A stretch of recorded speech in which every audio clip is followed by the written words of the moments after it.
Hello మిత్రులారా, ఎలా ఉన్నారు అందరూ? మళ్ళీ మీ ముందుకు వచ్చేస్తున్నాను సరికొత్త వీడియోతో. రండి, చూడండి, ఆనందించండి.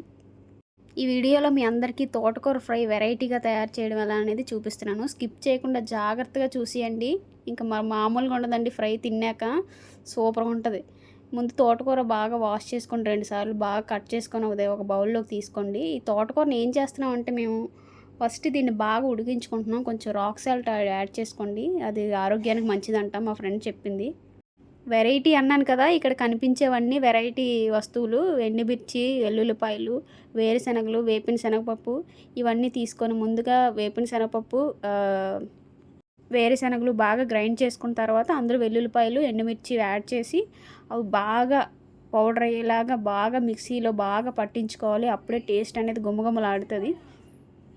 చూడండి, గ్రైండ్ చేసుకున్న తర్వాత ఈ విధంగా వచ్చింది. తర్వాత ఇది బౌల్ యాడ్ చేసుకున్నాక తోటకూరని గ్యాస్ మీద పెట్టి ఒక 10 నిమిషాల పాటు బాయిల్ చేయండి. మొత్తం వాటర్ అంతా ఇంకిపోయి ఈ విధంగా వస్తుంది.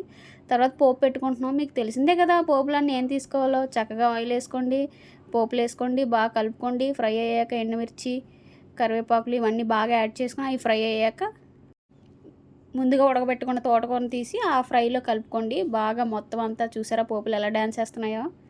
ఆ డ్యాన్స్ వేసే పోపులు మనం కామ్ చేయాలంటే ఈ తోటకూరను అందులో యాడ్ చేసేయాలి. అప్పుడే బాగా మొత్తం డ్యాన్స్ తగ్గిపోద్ది. తర్వాత సాల్ట్ యాడ్ చేసుకొని చక్కగా ఎంత కావాలో అంతగా యాడ్ చేసుకున్న తర్వాత బాగా మిక్స్ చేసుకోండి. సూపర్గా ఉంటుంది మిక్స్ చేసుకుంటే. బాగా మిక్స్ చేసుకున్న తర్వాత ఒక నిమిషం అలా గ్యాస్ స్టవ్ మీద పెట్టుకోండి. చక్కగా సాల్ట్ అంతా ఇంకుతుంది. తర్వాత చూసారా, ఇదే వెరైటీ అయిన పప్పుల పొడి. ఇది యాడ్ చేసుకున్న తర్వాత ఉందండి టేస్ట్. మా ఫ్రెండ్స్ ఇంకొంచెం ఇంకొంచెం అని అడిగి మరీ పెట్టించుకున్నారు. సూపర్ ఉందన్నారు.